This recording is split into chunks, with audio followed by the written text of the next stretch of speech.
The suspect was shot by police, and that brings in the SIU to investigate the actions of the police that night. Can you touch on that a little bit, just where we are with the what's happening with the SIU and your officers? So the SIU are mandated to investigate any extreme uses of force, in this case use of a firearm, and it is an investigation active, and we're not at liberty to comment, but typically they take several weeks, months perhaps, to come to a conclusion and determination.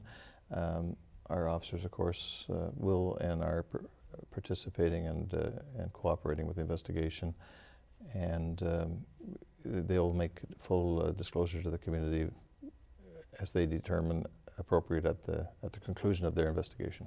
So a couple of things you wanted to touch on there. As you said, these investigations are automatic. Anytime a person is injured during an interaction with police, injured or dies during an interaction with police, regardless of the circumstances, the SIU comes in and investigates. So this is an automatic investigation.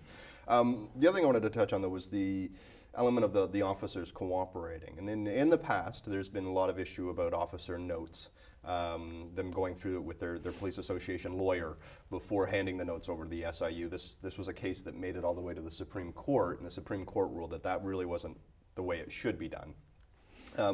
How does that impact the officers now that they have to provide their notes from that day, sort of the unedited, revised version that they may go through with their lawyers?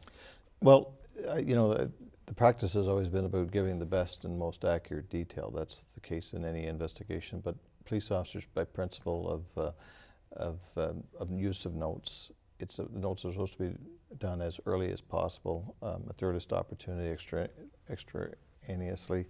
So when there's a perception of a delay or something, that it does have a perception that they could be altered or scripted or something of that nature. The reality is, though, no other person in a criminal justice system would be asked to provide a statement without retaining and instructing a lawyer.